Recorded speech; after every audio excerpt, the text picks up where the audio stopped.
Hey everybody, what's up? Welcome to Bible Prophecy Talk. My name is Chris, and it is good to be with you today talking about, among other things, Bible prophecy. We are going to talk about how all this relates to Bible prophecy at the end of this podcast. But right now, I mostly want to talk about, what's going on in the world. Everything since the coronavirus to the riots, to the state of the world, the state of the republic. Because after thinking about it a lot the last few weeks, I'm pretty convinced, and I don't know, I might be a bit of a pessimist, but I don't see a lot of scenarios, barring a miracle of some kind, that the Republic makes it through this. Whether that's weeks, months, years down the road, I don't see a lot of future for America as a republic. And I have thought a lot of different scenarios through, and they all kind of end like that. And I want to kind of give some perspective if that is the case. What that means for us and how we deal with our lives and deal with our family and deal with everything that comes as a result of something of that significance happening. And, also kind of want to tie it to the fall of Rome a little bit, one of the most famous falls of the Republic, because it's kind of a trope, the fall of Rome versus the fall of America. Many books have noted the parallels, but since we're kind of in this fast forward situation, especially with this new race war kind of narrative, it's a very interesting parallel, and I don't actually think that's by accident. And that's kind of one of the things I wanted to lead off with. Now, I think we need to think of it, for those of you that might have a little bit more conspiratorial bent. You may have come from the New World Order side of things, or maybe you're okay with the idea that there is a knowing group of people out there united above everything else by their worship of Satan. That is real deal sacrifice to Satan. Worship him for power, worship him for all the things that he's willing to give to those that worship him at great cost. This is a conspiracy theory, right? I mean, it's really hard to prove that, but I think there's a lot of anecdotal evidence and so on. My point is to say that in the movies, you always look for the guy who's trying to take over the world, right? He always wants to take over the world. What's that about? Well, we also know, people like Henry Kissinger and David Rockefeller. I mean, they have quotes that are very clear that that's the whole point. These incredibly wealthy people. And I would submit there's a lot of names out there that you just don't know. They're not your Bill Gates level of notoriety, but their wealth isn't on the books as much, Anyway, again, a little bit conspiratorial, but my point is that there are people out there with a ton of resources that have wanted to see the world under a global government for a long time. Now, after World War II, when this really kind of kicked into gear, right? We had, that's when the sort of League of Nations, United Nations really became big and everything, and a lot more power and a lot more teeth. People got a lot more outspoken about globalization and the rest of it. But it was also kind of an interesting thing because the nuclear bomb was also developed right around there. Albert Einstein defected, brought it over here. I don't really know exactly how much he had to do with it, but it sounds like a lot. In any case, that kind of threw a wrench in the gears because no longer could you, America was too powerful for there to be a global government, right? You can't have a global government and have America post-World War II, where the entire world just became completely indebted to America because it didn't actually fight most of the war, and it was like this huge juggernaut of resources and the rest of it. It was basically this shining city on a hill, basically, and while the rest of the world was completely war-torn and economically and otherwise, people and everything. The point is that add to that a nuclear weapon, of which America pretty much was the only one for a long time that even had one, then you basically were in a holding pattern for your global government. It just wasn't going to happen. And hot wars could probably have happened and taken place since then. Countries have gotten big enough to challenge us, or coalitions certainly could. But you got that pesky nuclear weapon situation. So hot wars were really never an option in terms of taking America out to pave the way for a global government. So a coup, an inside job, you might say, has always really been the plan. Now, people that have been tracking this for a while have seen the money go to people in the media, funding through various backdoor means, media companies, newspapers, basically propaganda, right? The hearts and minds, the Googles, the Twitters, the Reddits, all this stuff that in the modern era has become the shaper of propaganda. And it was fairly easy to control them. It was just about a dollar amount, really. So, of course, these globalists also being super, super rich, that really isn't a resource that they're lacking. So we get the narrative, and then we were able to sort of analyze the narrative and say, well, what is this narrative all about? And it seemed to have been, among other things, promoting, I mean, race war was always a part of it, but it was more about tolerance and inequality and some other sort of things that dovetailed into the race war. And ultimately, the race war, through the funding of Black Lives Matter and everything, became more obvious that was sort of the way to go. And of course, that makes sense if your target is America, because I don't know if anybody knows this, but America is the most diverse country in the world. Try to go into Iceland or Russia or China or really anywhere. Even the modern sort of diversity of places in the UK are really imported diversity. And of course, we have the same kind of people backing that. And I mean to say, again, just globalists. I'm not saying one group of people or whatever. I guess I'd say Satanists at the top level. Those that are knowingly doing it are the people that are knowingly worshiping Satan, of which it just is all manners of people from all manners of walks of life and nationalities. But my point is that they, through importing, in this case, a lot of the Syrian refugees and other refugees, and that those programs really caused the turmoil that led to Brexit and the rest of it. What I'm getting at here is that because America was diverse, it was almost a way to say, there's the area where I think you can get them. Because they have that diversity, unlike anybody else, it's a unique trait. Therefore, let's play on that. And all the while, I mean, America is this beacon of defeating racism over time.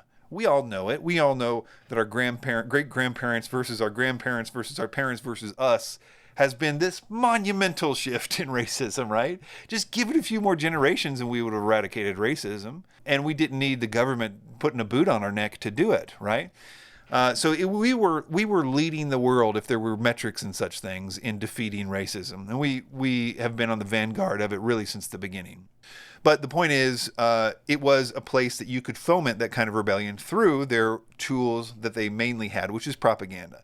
And propaganda, to me, I should just say at the outset, is one of the more frustrating things, because you'll never be able to convince a person that's been truly propagandized that they're wrong, because it plays on their pride so much that to deny the beliefs that propaganda has sold them is to tell them that they're not smart, and that's just not a thing that's going to happen. Anyway, again, back to the concept, why I think this is kind of a genius play. Now looking years later and seeing why are people funding the Black Lives Matter, and why is that a big thing, and why is tolerance a big thing?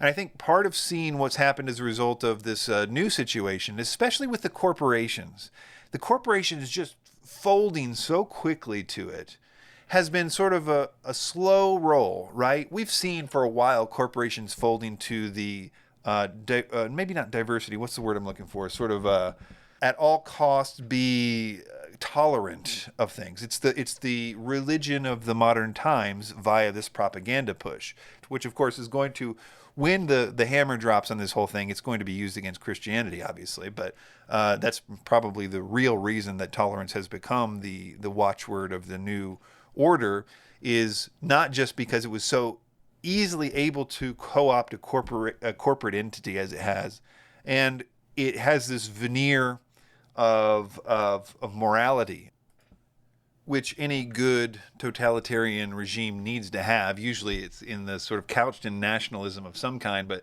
there's always some kind of, you are being also moral by doing this, and that's an important aspect of it. But it also, on the other side, has cast the conservatives, and you can read Christians there if you want to, because that's basically what they always mean, even though they don't say it and nobody really even thinks that on the top level, but they will someday. But they're casting conservatives as racist. We all know how that's been going the last number of years, for a long time. And that's significant too, because it demonizes us in a way that dehumanizes us as well, and casts us as immoral, and that when it is time to put us into the camps or whatever they're going to do, they're going to be able to do that with a straight face. And of course, we would all say, well, that's a lie. I mean, Christians were the ones that got rid of slavery. I mean, I think the lies here is something that we need to talk about because it kind of dovetails into the conservative response to this. Because I don't know about you, I am built to not like lies. It's just the thing that kills me. I can't stand looking at my algorithm on Reddit or Twitter and the search function and being like, I can't believe the level of lies that are in my algorithm. But it's the kind of things that people aren't going to be sensitive to, and they're just going to believe it because they think that that's algorithm is true. Anyway, I'm sort of off the point.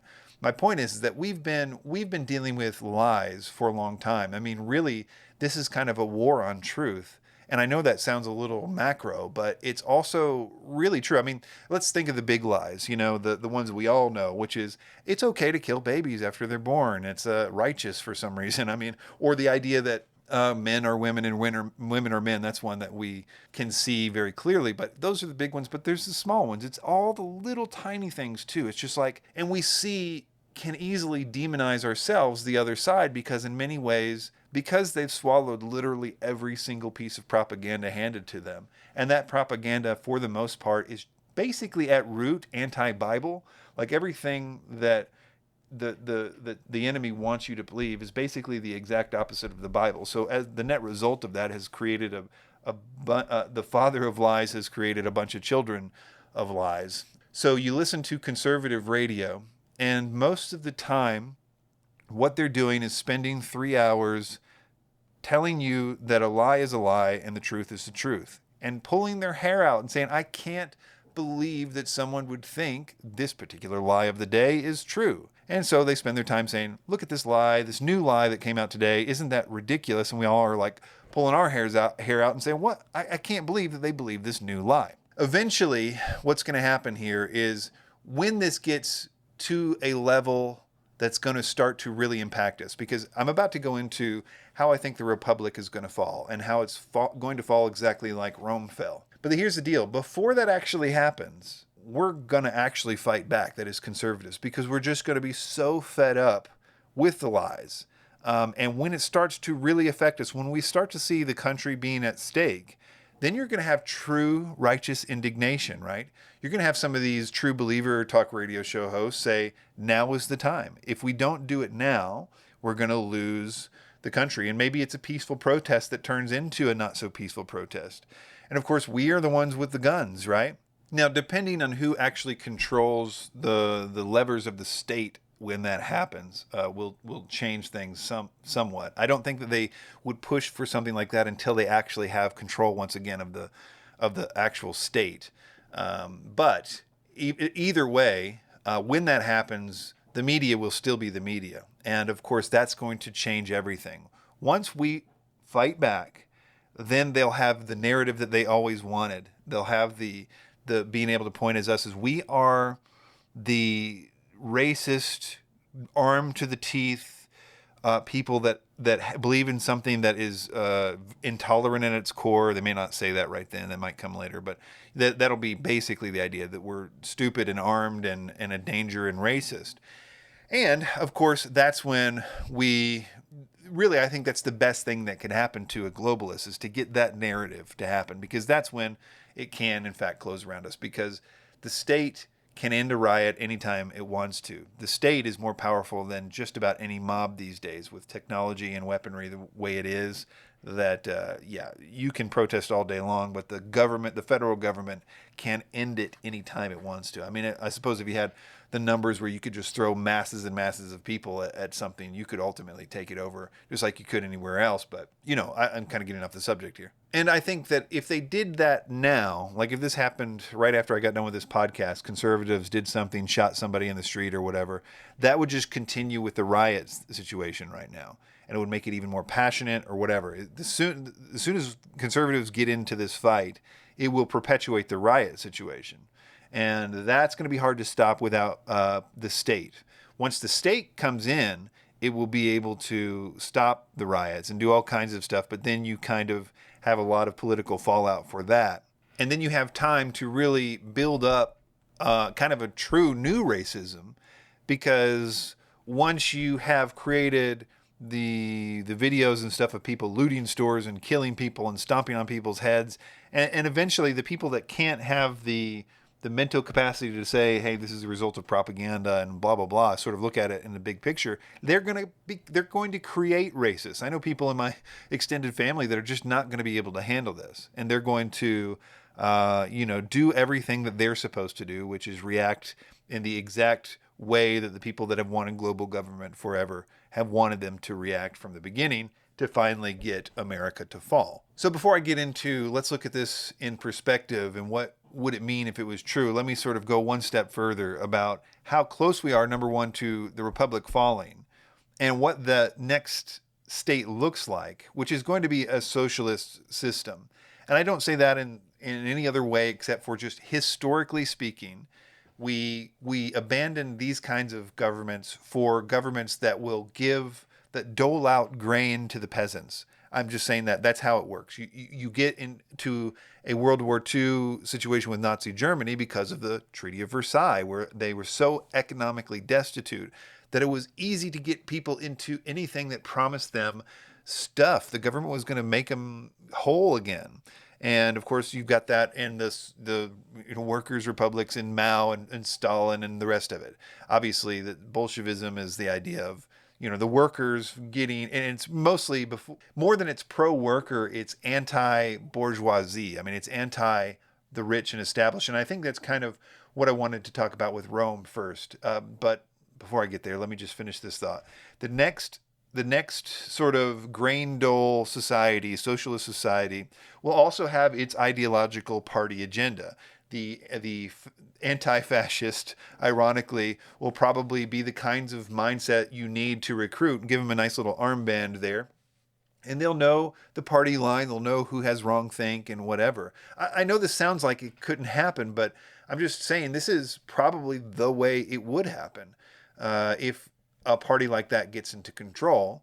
And they would think that they're doing the world a favor when they do all this stuff. And anyway, it would really quickly, once they have the reins of power, it would be anti-Christian. And I need you to, what I'm going to talk about later is something that you need to know about this. That Satan, whenever he gets control and it gets into a totalitarian system, which he's been trying, I think probably since Babylon, I mean, he has always tried to gain control over things and then be really mean to God's people. It's like he's obsessed with it. And whether that's the Jews in Nazi Germany or the awful things that Stalin did to the Christians and, Mao and even today, China or whatever, or the Islamic Caliphate or whatever, anytime anybody gets a hold of some power, whether it's the Catholic Church, I mean, the awful persecutions that they had of Christians and these medieval torture devices and stuff. Anytime he gets power, uncontested power, he's going to kill Christians and Jews. That's just what he does. So that's going to happen again, I'm afraid. And I want to first and foremost say, guys, it's going to be nearly impossible for the Christian mindset to not see that as the Antichrist. I've said it a million times in this podcast, but just one more won't hurt. Christians have always seen every single little tiny thing as the Antichrist that kills them since the beginning of our existence, whether it was Rome, whether it was Genghis Khan, Attila the Hun, Napoleon, Hitler, whatever, every Democratic president. They're all, certainly the Catholic Church, typically if they would kill you a lot, that was definite proof that it was the Antichrist as far as we Christians have been concerned. If Attila killed Christians or Nero killed Christians, I mean, what other proof do you need? Well, apparently a lot, unless Joseph Stalin was the Antichrist. Because, and I think that actually is rooted in pride. I think it is that you see in your heart, it's the end times now because, well, you're alive and you are the pinnacle of all society. I mean, you are the pinnacle of man. You may never die. You're definitely getting raptured, So clearly the end times has to be in my life. I mean, case closed, we can all go home, right? Well, no, the end times doesn't have to come into your life. And I suppose, a lot of people have said, well, there's good reasons in my life that it could happen. I would say that is been true for the last 2,000 years. The events that the Bible does say will happen in the end times, for example, temple being rebuilt, sacrifices starting on the temple again, that has been a pipe dream since basically the entirety of the 2,000 years, right? So you always kind of had to believe that something significant happened to happen in Israel before that happened.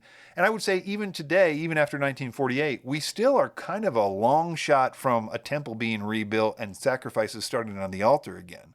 which is just the first 3.5 years. So we need to see some evidence that that's even on the horizon before we talk about Barack Obama being the Antichrist or whatever the next situation is. You got to at least have some kind of criteria for this. Anyway, that's my old horse that I'm beating. I did want to talk about the fall of the Roman Republic because I was sort of refreshing my memory on that today, and it's just striking how similar it is, and I think it kind of helps to show, a little bit about what's happening here and maybe drive some of the points I made in this podcast home. So, for example, the Roman Republic, if you don't know, for 1,000 years it stood. It was the most anti-emperor, anti-king government that almost ever was. And you can see that by the way that they elected their consuls. Basically think of them as a president. Well, they didn't just have one, they had two because they didn't want one taking too much power. And their term was only 1 year. And then they could never serve as consul again. Or maybe they could serve consul again, but it certainly wasn't consecutive years. I think that law may have been changed at some point. But anyway, so that was certainly a thing that they were really proud of. I think it's another component to this. Think if your country, your republic, lasted 1,000 years instead of, what are we at, about 200 now? If you had 1,000-year record of a republic standing, which clearly seemed to be the reason why it was the greatest thing that had ever existed, right? I mean, you would have senators that would be like Ron Paul times a million, right? Well, Cato, really the Cato Institute, is a good example of a guy that was super patriotic. And of course, all the Roman senators and everybody in Rome was patriotic to some degree about their republic, about the fact that they didn't have kings. If somebody did look like a king, they would kill him. I just wanted to set a backstory that you have a patriotism in Rome for their republic far exceeded even the kind of person that would like get a tattoo of Trump right next to a tattoo of Jesus. I mean, the people probably in my extended family, right, that go to those churches that basically will sing hymns, which are just like American patriot songs and stuff like that. You know what I mean? So that was worse in Rome. And of course, Rome did fall, and it fell hard. It fell to the exact opposite of its stated goal. It fell to an emperor that had complete control over every aspect of the state. So that's a pretty big change, you have to admit. I mean, to get people to agree to that, number one. So the fall of Rome, a lot of people have a lot of different theories about how it happened, but really it was a lot of different, factors. But one of the things that people mostly start off with is the so-called Gracchi brothers. These are two brothers that started really getting government deals. Basically, you can think of them as socialism. They showed up and they got the mob on their side, right? The poor people, especially in Rome and the Italian allies and so on, they kind of relied on patrons at that point to give them grain, basically. And the idea was that they gave them their daily grain, and these people would be sort of a voting bloc for that senator whenever they called upon them. So a lot of people's socialism was sort of individual patron based. But there's also some land situations going on. There was some promises for soldiers to get land and some other sort of basically socialist type things that the people in the government didn't want to give that land to the poor people because they owned the land.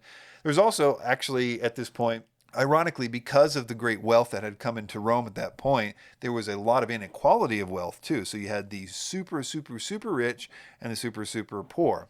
In any case, the Gracchi brothers came along and they sort of really whipped up the poor people and said, we need to get you guys some stuff, right? I mean, you guys deserve stuff. You guys really, really need stuff. And these rich guys don't want to give you that stuff, but I'm here to give you that stuff. And ironically, the Gracchi brothers, for what it's worth, weren't actually very into it. I think they just saw it as a path to power because they particularly couldn't get power many other ways due to their birth and the laws of the time.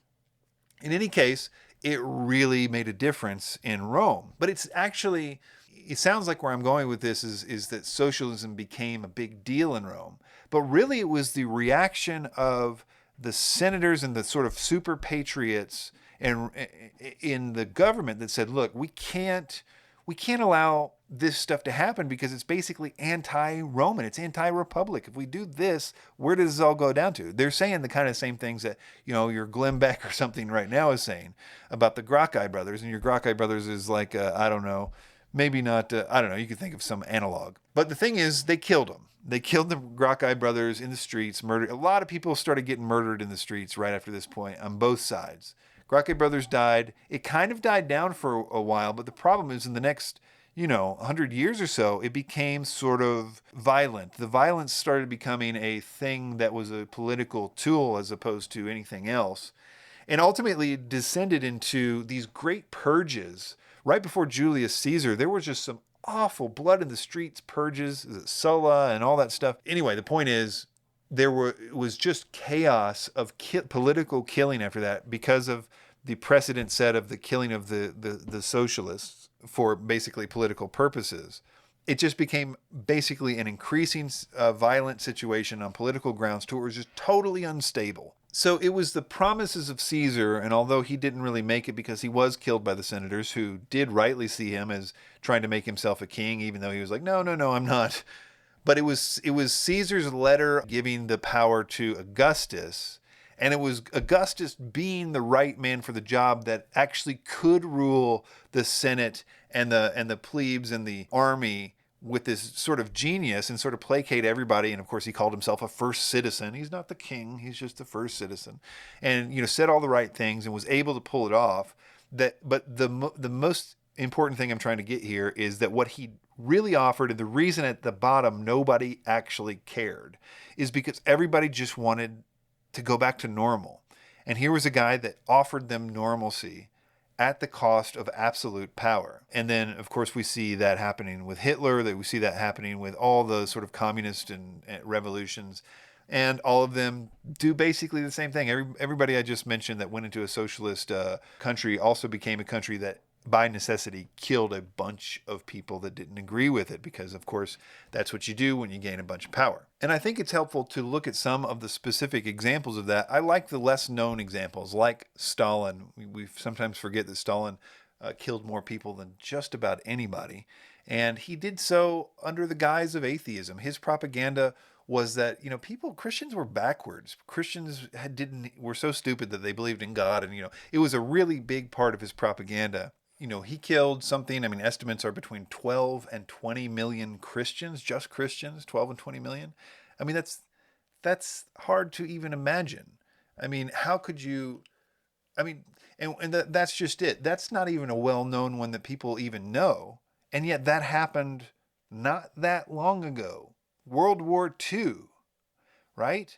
And so I think that unless we really understand history and say, this is not rare for not only socialist regimes to take over, but for them to immediately begin killing Christians and Jews when they do. That is normal. That's the world that we live in. That is the cycle that always seems to repeat itself. If that cycle happens again, it is not necessarily the end times. And the reason I harp on this is because one of these times, it will be the time before the end times. And that's kind of what I'm scared about. Because think of this scenario. Think of if we go into another gray time, people wearing armbands, rounding up Christians. It's a technological 1984 situation.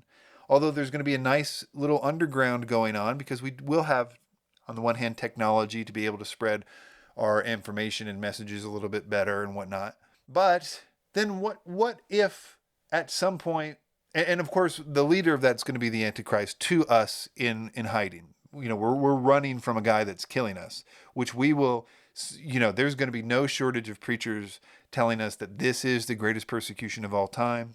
This is clearly what Jesus was talking about. They're going to minimize everything that they possibly can.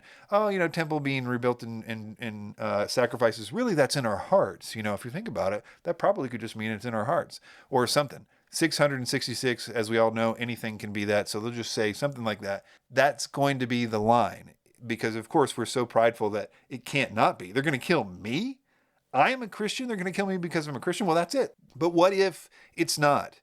What if the whole point of the Antichrist is not to deceive a bunch of unsaved people that are already deceived, but what if he's here to deceive us? Because I think that regardless of what is happening, I think one of the things I keep going back to is we know what we do know about the Antichrist. What was very clear is that he makes this covenant, and 3 years after that covenant is made, there are sacrifices at the temple in Jerusalem.